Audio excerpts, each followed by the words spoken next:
So today we're going to talk about differentiating instruction, which can be done all across the education board, any grade level, which makes this concept actually really kind of cool. So the first thing we're going to talk about is what is differentiating instruction. Basically, you can kind of define it as a education revolution. It's very different from the traditional, you stand up in front of a room and you talk, and you hope kids understand and listen and are engaged in learning all the things that they need to be learning. So the first thing about differentiating instruction is that it's an adjustment to a curriculum to reach all students. It's not so your most advanced learners are constantly learning and the ones at the bottom kind of fall at the wayside, and no one really worries about that. And it's not to just address the middle or the bottom end. It's to incorporate everyone, to ensure everyone is learning and getting something out of a lesson plan or a material that you're trying to deliver. And secondly, it's not you do this one step and you're done and you've accomplished differentiating instruction. It's really looked at it as a framework of strategies to accomplish lesson plans or delivering of material. It's all these different keys built on top of each other and put together to ensure that students are engaged in their learning and they're able to work in environments that accommodate their learning styles. So that aspect is really interesting of differentiating instruction. The first thing I want to look at is kind of an example of a way to differentiate instruction, and that can kind of be done through interactive gaming on the iPads or Chromebooks or whatever your school may have. So technology is super useful. The first thing you notice when you use technology is that it gives immediate feedback. Students aren't waiting for a teacher to grade their papers or to kind of maybe my teacher will talk to me about this assignment and explain why I got certain things wrong. Technology has that capability of you immediately know what you did wrong, you immediately have that feedback so you can improve. What's nice about technology also is that students can go at their own pace. They aren't limited by you have to get 10 questions done to be successful. You can, maybe do 5 and be just as successful as another student. What's also nice about technology is that it frees up the teacher or instructor to give more one-on-one help to maybe another student who might struggle with concepts. You set your class up with their iPads or Chromebooks and say, okay, accomplish, this amount of time on this assignment on this game, and I will help A, B, and C student with their struggles. And you have basically added another teacher to your room, which is a nice concept of interactive gaming with differentiating instruction. And what's nice also is it doesn't focus on using just one tool to deliver material, but you're using everything, all your resources that you may have. Differentiating is seen as extremely important now. It's a new way to deliver material and have students explore concepts and create ideas. It also encourages students because it's promoting an environment where differences are valued and they're not seen as bad. Having a different learning style is a good thing, and we all don't learn the same. So that's where differentiation is important, because you're reaching all those kids on all those different levels. And it's successful with students because you're creating a seamless instruction base. So, you're kind of flowing from one thing to another successfully, and students aren't having to transition as much. And then it really promotes the teacher's ability to reach all students at all the different levels. So that's really where differentiation becomes important in the classroom. The idea behind differentiation is that it reaches all students, creates a vast majority of learning opportunities. It's challenging. Every student is challenged at their own level and not at different levels that they may not be at. So challenged at their own level, but everyone is challenged. And then it also is constantly having students assess where they're at learning-wise, because in order to differentiate instruction, you need to know where your student's at. So not only is the teacher evaluating where they're at, but there's also student self-evaluation occurring. I'm not successful at this kind of area, maybe I need a little bit more help, and that kind of creates an atmosphere where students are comfortable addressing that with an instructor. However, the reality of it is few teachers know about differentiating instruction and how to do it and where to start, and that's kind of what we'll talk about later on. And then a lot of complaints about differentiating instruction is that material sometimes becomes so fascinating and in-depth, there's just not enough time in the day to cover everything that you may want, and that's kind of a complication of differentiating instruction. Some students, reality is you can't provide instruction just because the day's not long enough. So you may be missing a couple students, and that's kind of the reality of differentiating instruction and kind of using a traditional method. And another problem with differentiating instruction is that our testing is A, B, C, D. You have these choices. These are your options. So testing isn't really fitting in with differentiating instruction. So that's kind of the reality of where we are now in the education system. I found this study about the differentiating instruction about ABC Mouse, and how students at that age became more excited to learn, and they had more focus, and they had more confidence. So this is kind of an interesting study to show how important the gaming and the technology and the differentiating of the instruction is to students.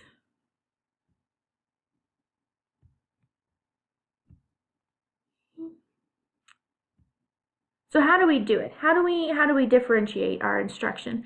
And the major thing that I found was that you just need to know your students. You need to know where they're at and what they're ready for.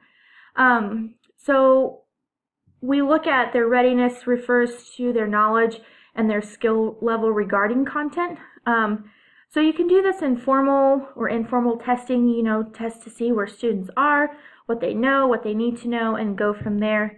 You can view their records, see where they struggle in math and science, or if they struggle in English, and kind of hit those key areas for those students. And you do that also by looking at their collections of work. And then you can also have them provide you feedback on where they think they are. Ask them, hey, are you comfortable with this material, or are you not? And proceed from that information that they give you. To get it all right next week, or get it all right the first day, and if we can't be wonderful, then we just sort of give it up and quit. And clearly that never helps us grow, and it'll never help our students. So what matters is that we start, not where we start. But having said that, I think a pretty good way to start slowly is to spend some time, a month, a marking period, just studying your students. Watch them more than you ever have before. Take some notes in a systematic way. Use sticky notes when you go around the classroom observing, and see what signals they give you about what they need. Or just start with pre-assessment. Develop a simple pre-assessment, but one that really aligns with what the student should know, understand, and be able to do. And give that pre-assessment to the students when the unit begins. You'll find they're all over the place. May not know what to do about that, but you'll have a little impetus to start thinking about it. And if we just pre-assessed in front of every unit for 2 or 3 or 4 units, I think we'd find ourselves naturally not so much saying there's this mysterious thing called differentiation. Where in the book does it tell me how to start? But I see students with this need, and here's a way I can get at it. So another way we can do that is looking at a student's interests and what they think they enjoy and what they like to learn about. So a way you can, accomplish differentiating instruction is find out what they are interested in. Complete an interest inventory. Have them write a journal about themselves, and maybe participate in classroom icebreakers. And then that way you could just kind of learn, what different things students want to learn about in a certain topic, like history. History is a great one because there's so much of it. You just, where do you start? What do you do? So by asking students, what are you interested in? Let's talk about these subjects. You're engaging more of that kind of participation and activity. Civil rights and that whole time period where everyone's kind of turning against each other. The Red Scare. The Red Scare. What they want to learn about and what they want to do in the class. We were doing the Little Rock Crisis when it was the first time that skip that. Learning profile refers to a student's preferred method of learning.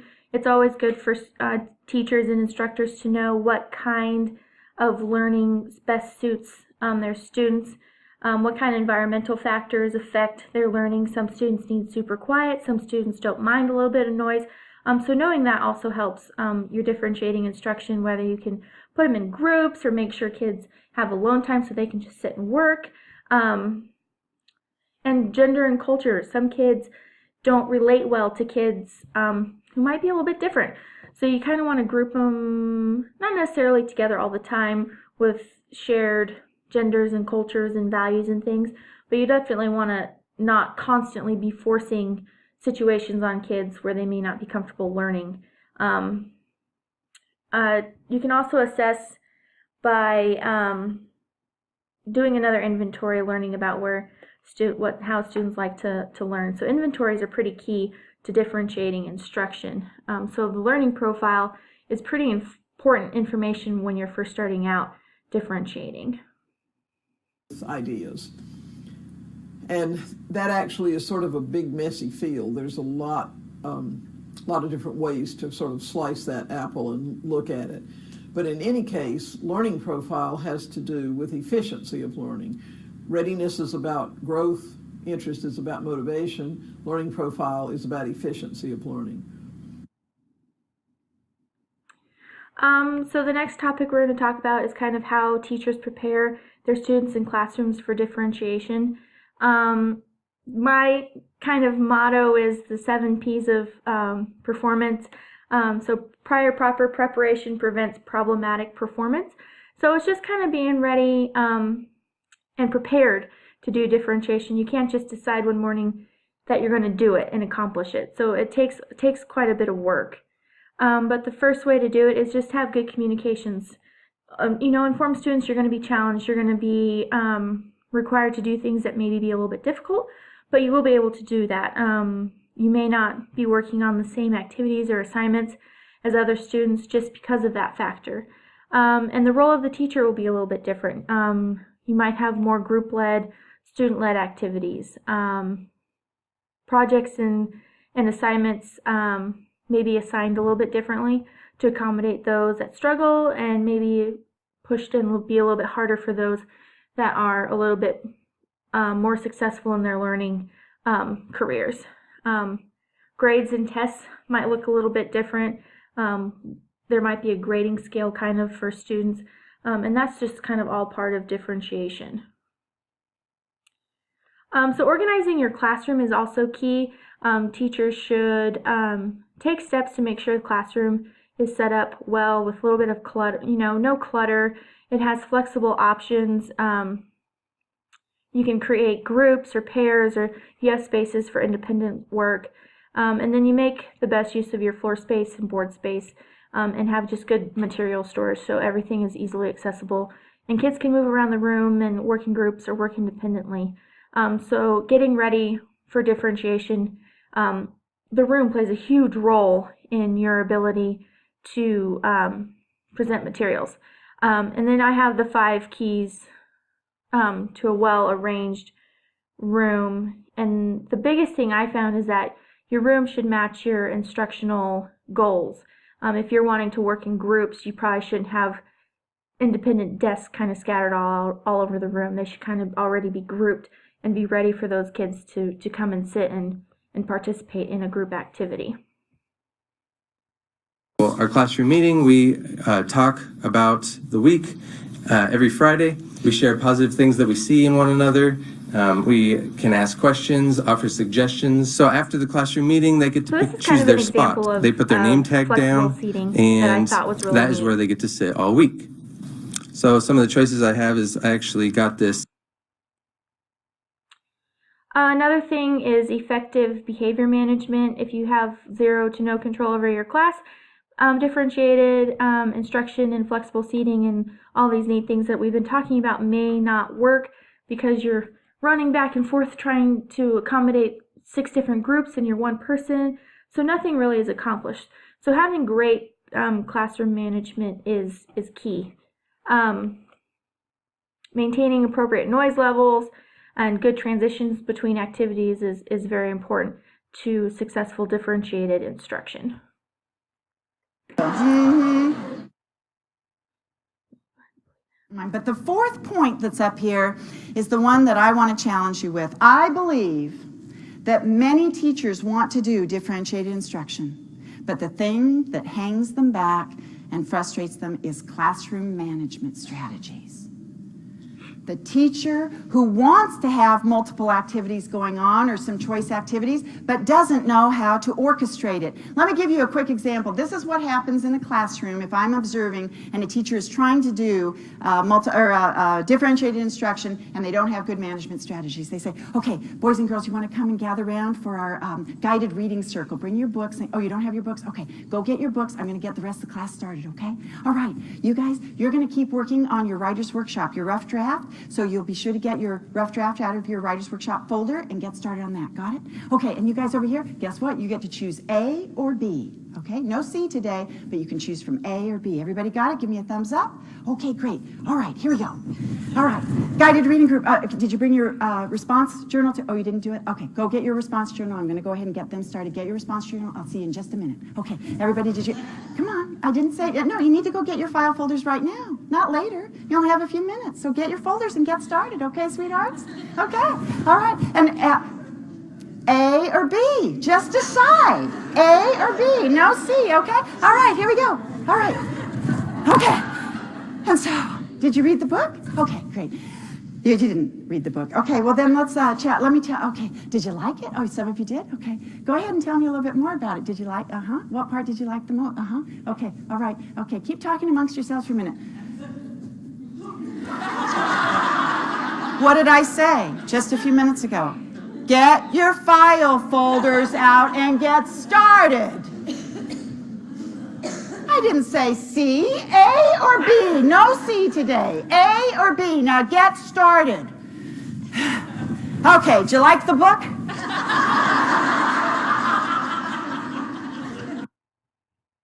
And that's where you can see where good classroom management and good preparation can really ensure that you have successful differentiated instruction and try and make different groups. So it's very important to be prepared and be ready. And that's how teachers kind of need to approach differentiated instruction. So let's look at differentiated instruction in the classroom.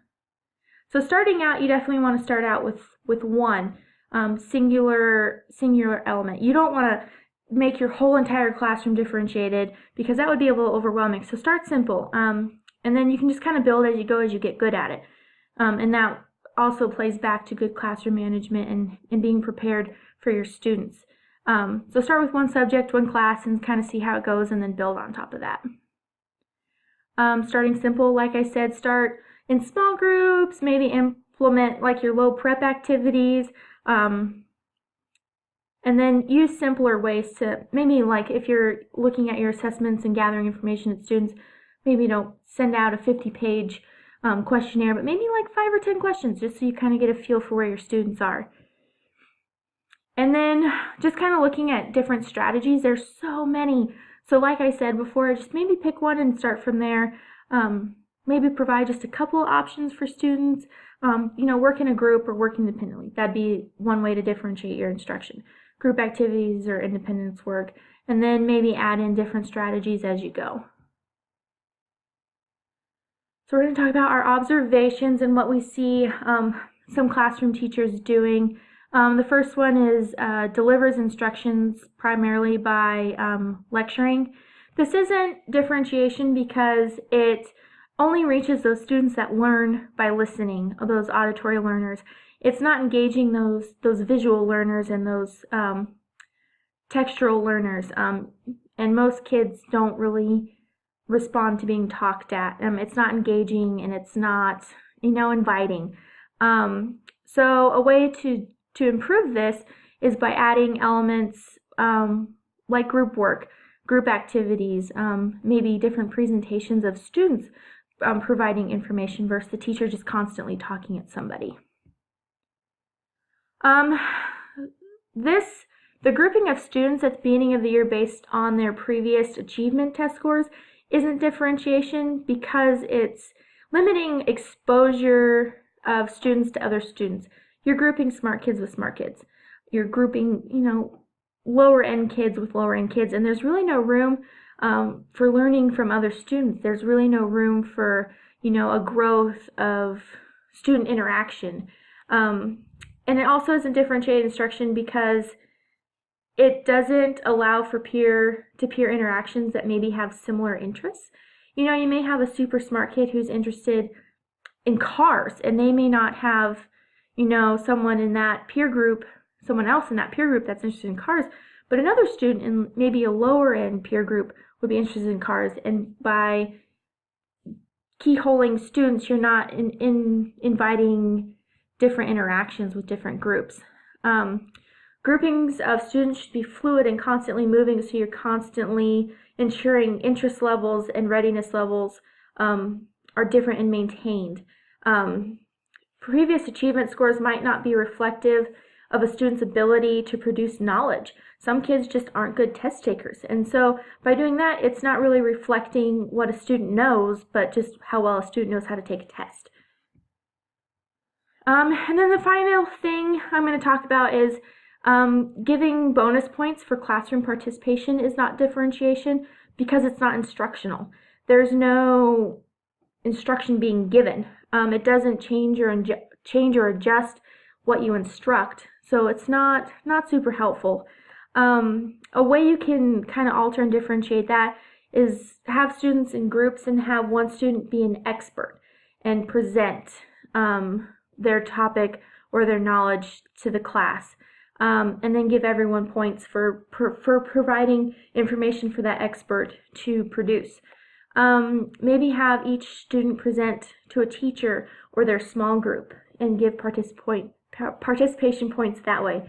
But just by giving bonus points for a student raising their hand all the time is not differential instruction, just because it's not instructional. So that is differentiating instruction.